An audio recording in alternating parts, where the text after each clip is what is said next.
Hello and welcome. In this video, we're going to take another look at our memory demo. Our memory demo is part of a larger series of videos that focuses on our fundamentals demo, or the fundamentals of the Java programming language. That's not exclusively related to memory allocation. We are taking a look at various different aspects of memory management in the Java programming language.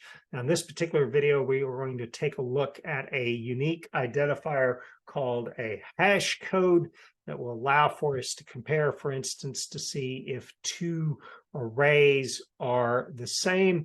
Again, this is probably your first experience to these types of things. This is sort of part of a larger series or larger focus then on seeing if two objects are in fact equal. So to begin with, let's take a look at our function signature that I provided for you. You can again pause the video or take a look in the comments. I should provide this function signature for you. What we want to do is we want to leverage this hash code property or identifier that comes as part of our system object, as part of our Java object that is essentially inherited by all of the classes or all of the instance of the classes in the Java framework. Put another way, basically everything has to inherit from an object in Java. You've probably already seen the hash code method, or rather the hash code feature in your objects, and probably didn't really know what to do with it. In this video, what we're going to do is we're going to take a look at a couple of different examples using arrays of integers, and essentially looking then at the differences in the hash code that is generated when they are created. So to start off with, let's go ahead and create a couple of integer arrays. I'm going to go ahead and use the integer data type here as opposed to int. And I'm going to go ahead and start off with our int a. The first one I'm going to keep very simple here. The first couple actually I'm going to keep very simple. I'm just going to do 0, 1, 2, 3, and 4, again, relatively small arrays. And I'm going to do the same thing now for our int b. And then we're going to come back and we're going to have a third one here, our int c, that I am in fact not going to initialize. I'm just simply going to declare. Now, what we're going to do here is we're going to start off first with a couple of system.out.print lines. And what I want to leverage now is the hash code that is generated from our int a. And how do we get access to that? Well, we just simply say int a dot, and you'll see that there is now this hash code property. And the idea here is the hash code value for the object. We can take a look. We right-click on and go to source. You'll see the description of how the hash code is generated. I'll also leave you the link in the Java doc for it. But fundamentally, what this is this is intended to be a unique identifier, a relatively unique identifier, hence the term here, where as far as is reasonably practical. The idea here is that unique identifier for a object in a given instance of the runtime. Again, what we're going to do is we're going to see how the hash code is generated, how we can actually leverage that. We're going to start off by looking at both the hash code for our int a as well as for our int b. I'm going to go ahead and build this. I'm going to come up to our main. We can go ahead and just add one more line here.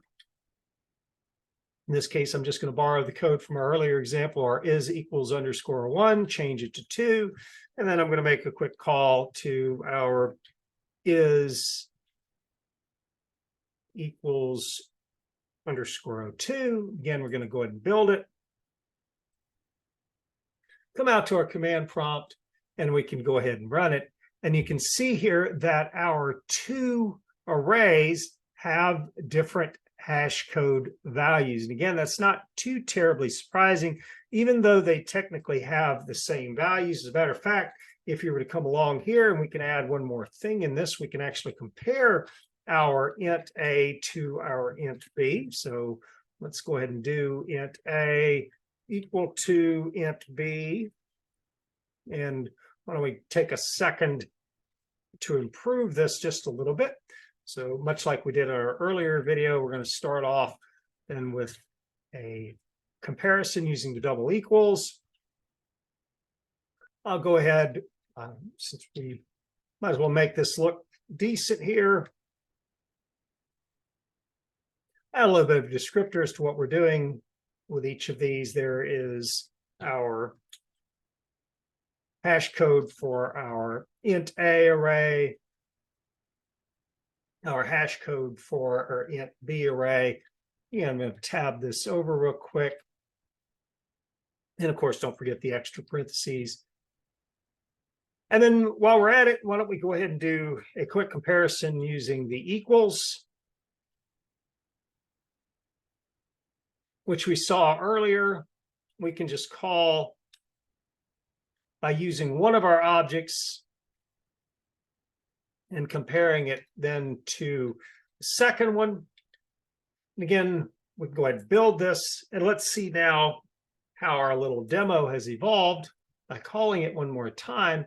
And you can see here that each of our integer arrays have a hash code associated with them. And you can see here that the double equals indicates that it's false. In other words, these are in fact not the same arrays. They're not the same objects, if you would. And you also notice that our equals also returns false. Now, this is probably going to seem a little alien to you, a little strange, but let's follow this up now with our int c. And what we're going to do is we're going to say that our int c is simply equal to our int a. And what we'll do is we'll repeat all of the same tests or same things that we did for our int b. I'm just going to make a quick change here. We're going to be looking now at our int c instead of our int b. Again, I'm going to do an equals for our int c. And if we build this, and probably wouldn't be a bad idea to go ahead and take a second to put a nice little delineator here between our two examples. So again, make it a little clearer as to what we're actually trying to do. Go ahead and build this one more time. And then if you look at these now, you'll notice that my hash code, there's my hash code for our int A, the hash code for int B. I couldn't do a hash code for int C because it was not yet initialized. It was simply declared. And we said that our int A was not going to be equal to our int B. So in this case, it's going to return false, as well as our equals also returns false. But you'll notice here that when I assign A to C, they end up with the same hash code, and the double equals, in fact, returns true, as well as the equals returns true. Now, before we leave this particular example, what I'd like to do is I'd like to make a change now to my int C. And so if you recall that our int A was a 1x5 array, 5-element array of integers, what I can do now is I can simply just change one of those values. In this case, what I'm going to do is I'm going to change the value of the 0th element of int C, and I'm just going to change it to some other value. It doesn't really matter which you choose. And then again, I'm going to simply go ahead and put my little border in here, and then I'm going to duplicate all of our tests here. And so you could see then if I build this one more time and then rerun this, then we have the array or the hash code for our int A, our hash code for our int B. Are they in fact equal? And our int A hash code and our int C hash code are the same because of the fact that we have essentially assigned int A to int C, which made a shallow copy of int A to int C. And then when we assigned then the value of 10 to the int C for the 0th element of int C, you'll notice that it did nothing as far as changing our hash code properties for int c, and you'll also notice that more importantly, the double equals and the equals still both return true.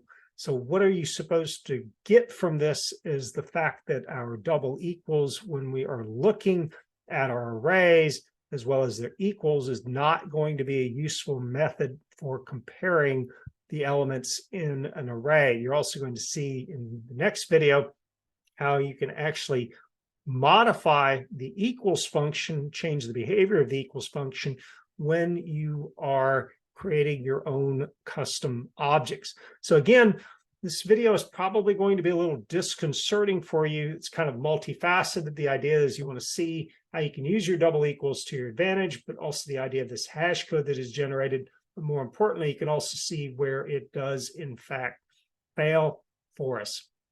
If you have any questions, comments, or concerns, don't hesitate to reach out to me. And thank you for watching.